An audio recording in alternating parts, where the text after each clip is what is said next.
full stop. Can't believe I live in your thoughts. I think about you all the time, morning, evening, and midnight. Such a wonderful delight. Well, after a fun morning of painting girls' fingernails and giving haircuts, I actually cut my own hair too. It is a pretty good bit shorter than it usually is, but I had a lot of split ends on the bottom. So I went ahead and just gave those split ends a good whacking. And now it is time to get to work. Now this is probably one of my favorite things to harvest, which is what you guys are about to go out with us and do. Colby and Jennings, I know, have already made their way around, but it is time for me to head that way and help now that I'm done with the girls. But we are about to get our sweet potatoes up, and I actually really like doing the sweet potatoes because getting the slips are super easy. They require such little maintenance that's so easy. I literally just planted them, got their roots established, and I really haven't done anything else to them, and now it's time to get them up. So super excited about that. The deer have ate most of my sweet potato leaves, which I did get a pretty good harvest off of that, but I'm not going to be harvesting any of the leaves because the deer have ate so much off the top. But I've got a couple of beds. This was the last bed that I planted here. This was the second bed that I planted, and the first bed was over there. Actually, the very last place was in the kitchen garden behind the house. So I don't feel like those will probably be as big as the ones in these two beds. Oh, these are some nice size, aren't they? Yeah, I hadn't even got down. I'm just literally pulling the tops just up. Pulling the tops up. So you just got out here and got started. This is the first bed you've gotten into? Yeah, first one. So yeah, I think so we'll have a monster harvest this year. Those are already some nice. Well, the deer gave them a trim, that is for sure. Made it a little bit easier. So we're gonna get started. Do you think they could sit on that this time instead of in the greenhouse? I think as long as they're on a table or so, they'll be fine. I wouldn't put them on that weed barrier, but as long as they're on the table, I think they'll be fine. So either we're gonna put them in here. I usually go for the greenhouse and close the door, but I have so much stuff in there. I actually thought that might be a good idea. So we might put them in there. I have done literally a whole video on sweet potatoes, how to have sweet potatoes forever. It is something really, really easy to do. Colby, we have not bought sweet potatoes in years, have we? Oh my gosh, no, and we still have some from last year. And I do still have some from last year that are literally, they're honestly going bad because so we just can't eat them quite fast enough. But we're about to get these up. The thing with sweet potatoes is they want to be planted when it's hot, they grow when it's hot, and they cure out. Their skin wants to be cured out in heat. If they don't get that, then they will rot really fast. So when you think about a sweet potato, think about it being the opposite of a regular potato, and we've got a lot to get. That's a big one.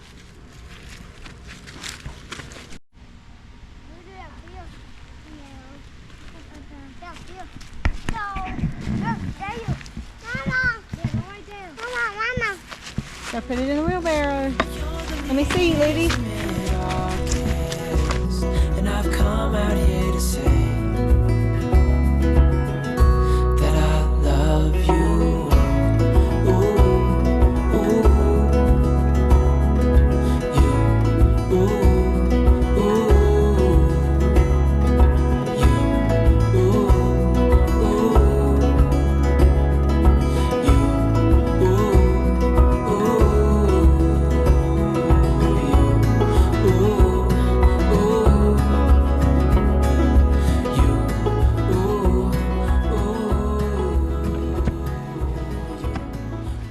What you think? I think we're being inundated with sweet potatoes. I think we need to eat sweet potatoes every day for a year. So we're about... We're just now about 55% done. We're just a little over halfway. The wheelbarrow is definitely more than halfway full. Actually, we have one right there, and I can't remember where the other one is. So you're telling them we have more than one bed? That was off one little plant right there. That's a good harvest. That one right there was big. So, needless to say, the work is really only just begun because harvesting them is only the first step. Yeah, that's beautiful. It's a pretty one there. In this whole process, because once we let the skins cure out, we'll take them inside. Of course, I will keep some to put up for whenever we're ready to eat them through the year, but I will also put some in the freeze dryer, and some I'm actually gonna can some, which is something I haven't done with the sweet potatoes before, but I have to be honest, I actually like my canned potatoes almost better than fresh. It's something about the texture when I pull them out of the can and fry them. Maybe that's a video for another day, but I think I'm gonna try that with some sweet potatoes too. It has been a very successful harvest in this bed. We are going to also go ahead and get that bed as well. Then we are going to let the beds that I told y'all I planted that one first, then this one. We're gonna go ahead and harvest the ones that I planted first, and then the beds that I planted later, because I was waiting on those sweet potato slips as they grew on the sweet potatoes to root and mature before I planted them, which obviously is a transitional type thing. So we will not harvest those today, but it will pretty much be along the same lines what we're doing today. We may even have enough, Colby, I think we're gonna have enough to sell a couple of pounds this year, don't you think? Yeah, maybe so. I mean, we had enough last year, and I think this year's already looking more promising than last year. Yeah, we had honestly way too many last year, and I think we already have more than we did last year just in this one bed, or about the same as we did last year just from this one bed, not including the 1, 2, which that one is about half, because y'all have heard me talk about how the dogs have dug most of that bed up, and I had it all planted in sweet potatoes, but Romeo and Juliet dug up a lot of it. And then if you look at the edge of that little arbor right there, right past the blueberry and the lemongrass, going down that hill, it's all sweet potatoes too. But those are the last ones that we planted, so they will come up last. We will come back and get those in a couple of weeks. Same as the ones down there, we'll come back and get those in a couple of weeks.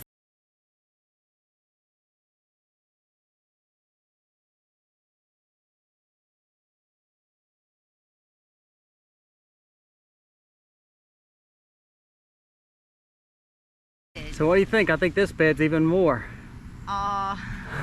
In quantity and quality. That's huge. No. This is huge. I think if Aiden ate all this before his race, he could win first place, don't you think? I do.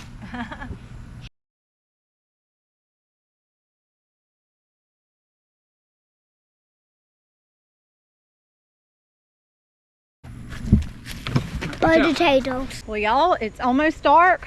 We got a little behind because we've got some cows that were over there in the temporary fence, and somebody called us and said, hey, your cows are out, and I have sweet potatoes all in the yard.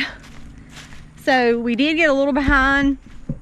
We had to stop and of course go get the cows, but I wanted to show y'all what I have harvested already. And y'all, I have to say, count our blessings. This is 2 of the 4 beds, and I want to show y'all what we got.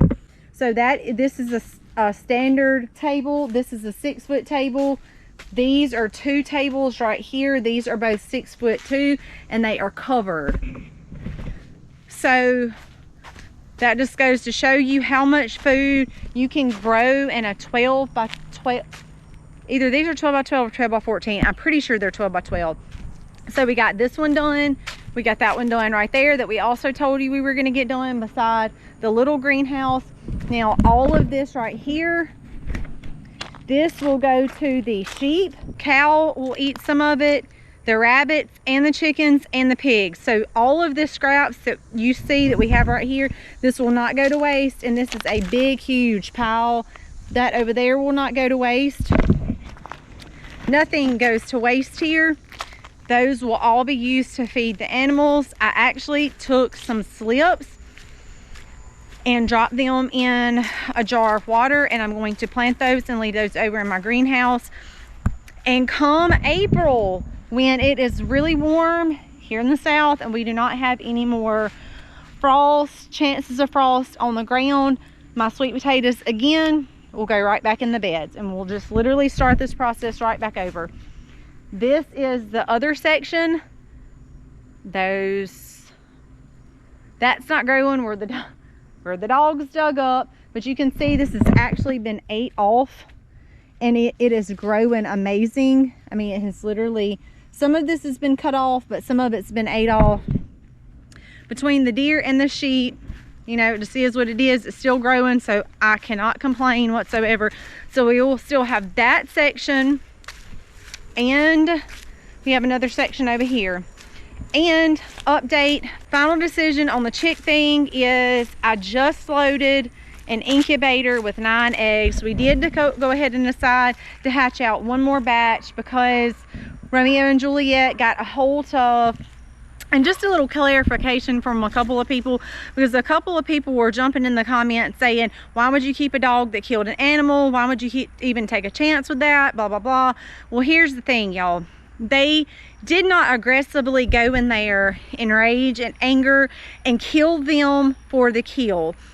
They went in, you're talking chicks that are like smaller than the palm of my hand.